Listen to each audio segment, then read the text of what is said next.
శుభములు కలుగు నీకు.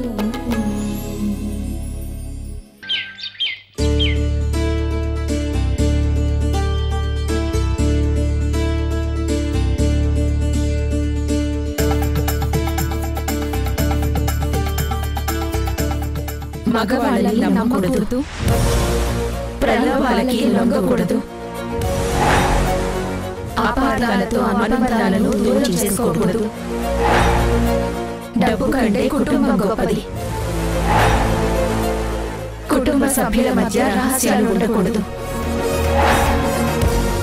తప్పు చేస్తే శిక్షకి సిద్ధంగా ఉండాలి.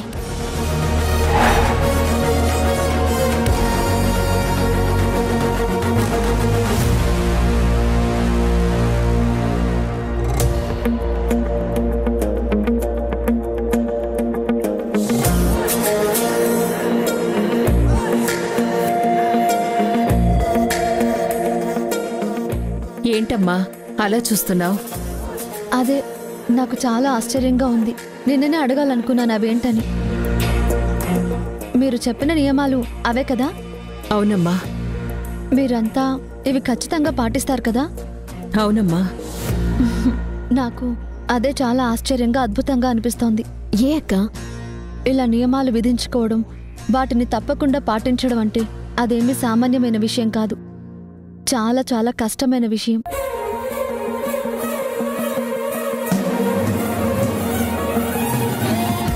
ఈ నియమాల్లో ముఖ్యంగా కుటుంబ సభ్యుల మధ్య రహస్యాలు ఉండకూడదు అనేది ఇంకా కష్టమైన నియమం. మామూలుగా ఆడదాని మనసు సముద్రం కంటే లోతైందంటారు.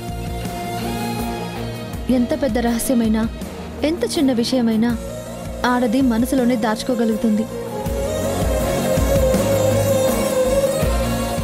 అలాంటిది మీరందరూ ఆడవాళ్లే అయ్యుండి మీ మధ్య రహస్యాలు లేకుండా ఇన్నేళ్లుగా ఉన్నారంటే అది ప్రపంచంలో వింతలాంటిదే. ఆడది తలుచుకుంటే ఏ పనైనా చేయగలదు. ఆడదంటే ఆది పరాశక్తి అంటారు. కానీ అదే ఆడదాని మీద రకరకాల అరాచకాలు చేస్తారు. అలాంటి ఆడపిల్లలు నాకు నలుగురున్నారమ్మా.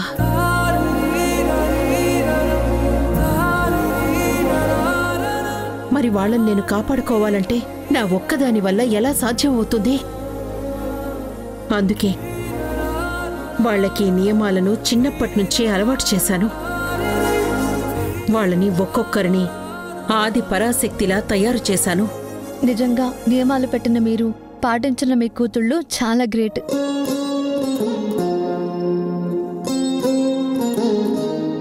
వారాహి, చీరలు రెడీ అయ్యాయా? ఫోన్ చేశానక్క. కాసేపట్లో ఇక్కడికే పంపిస్తా అన్నారు. సరే అయితే నేను కాసేపట్లో బయలుదేరుతానని మా ఆయనకు ఫోన్ చేస్తాను. చెయ్యొచ్చులేమ్మా, ఒక్క నిమిషం ఉండు. అమ్మా సునైనా, అవి తీసుకొనిరా.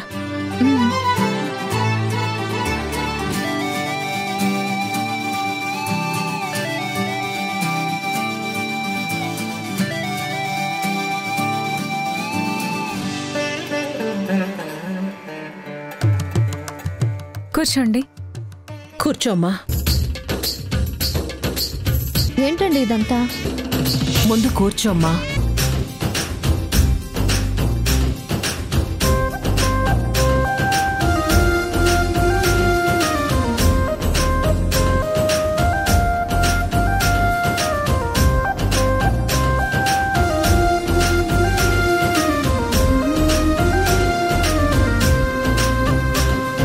ఏంటండి ఇదంతా? నువ్వు నా పెద్ద కూతుర్లా అయిపోయావు. ఇది నా కూతురికి పెట్టే పుట్టింటి చీరమ్మా. మీలో నాకు అమ్మ కనిపిస్తోంది. మరే అమ్మ అనే పిలు, అండి ఎందుకు? అలాగే అమ్మా. నన్ను ఆశీర్వదించమ్మా. ముందు పెద్దవాళ్ళ దగ్గర ఆశీర్వాదం తీసుకో. వెళ్ళు. చల్లగా ఉండమ్మా, చల్లగా ఉండు. శతమానం భవతి.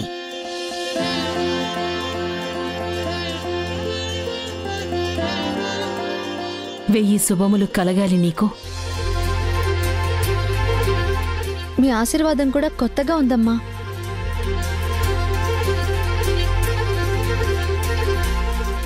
కృష్ణమ్మ ఎవరిని ఆశీర్వదించినా ఇలాగే ఆశీర్వదిస్తుంది. వారాహి అక్క, వారాహి అక్క.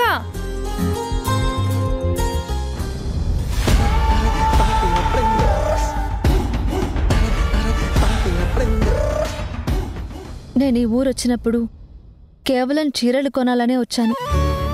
కానీ నాకిక్కడ ఇన్ని బంధాలు ఏర్పడతాయని అస్సలు అనుకోలేదు. ఈసారి నువ్వు ఇక్కడికి వచ్చినప్పుడు ఫ్యామిలీ అందరినీ తీసుకురావాలక్క. తప్పకుండా. కానీ దానికంటే ముందు మీరందరూ హైదరాబాద్లో మా ఇంటికి రావాలి.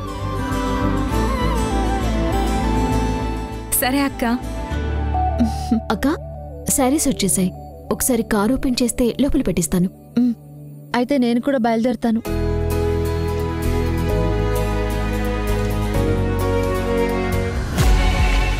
అసలు ఆ వచ్చిన మనిషి ఎవరో, ఎందుకు వచ్చిందో, మమ్మల్ని ఎందుకు కొట్టిందో అన్నీ తెలుసుకోవాలి. అప్పుడే తిరిగి మనం షో కొట్టగలుగుతాం. అక్క, మొత్తం 100 చీరలు డిక్కీలో పెట్టించేశాను.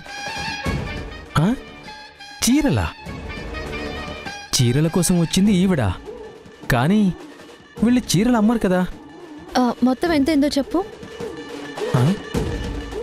డబ్బులు ఇస్తానంటుందేంటి? డబ్బులు ఇప్పుడే వద్దక్క. అందులో 70 చీరలేమో ఒక డిజైన్లో ఉన్నాయి. రాత్రి నేసిన 30 చీరలు మాత్రం వేరే డిజైన్లో ఉన్నాయి.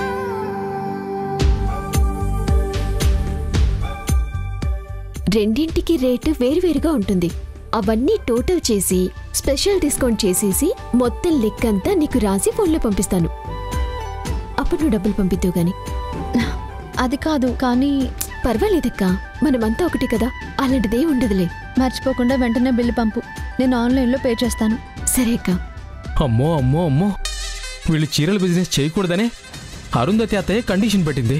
కానీ వీళ్ళు బిజినెస్ చేసేస్తున్నారు అంటే కరెక్ట్గా దొరికారు.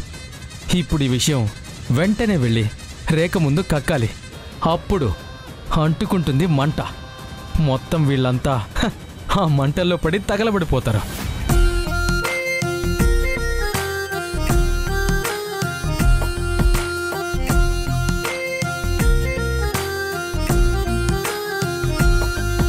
నువ్వెంత మంచి మనసున్న దానివమ్మా. వచ్చిన ఒక్క రోజులోనే ఏ భేషజాలు లేకుండా మా అందరితో కలిసిపోయావు.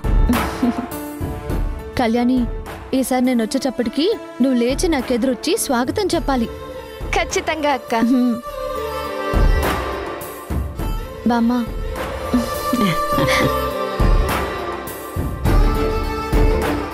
బామ్మ, వారాహి చాలా మంచిది. తనని అపార్థం చేసుకోకు.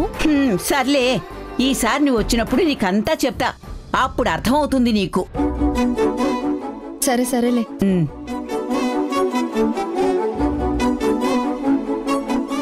వెళ్ళొస్తాను. జాగ్రత్త. సరే అక్క. వారాహి,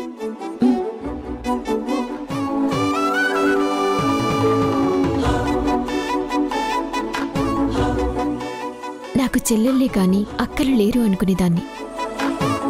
ఆ లోటు ఇప్పుడు తీరిపోయింది. నాకు కూడా చెల్లెలు లేరనే లోటు తీరిపోయింది.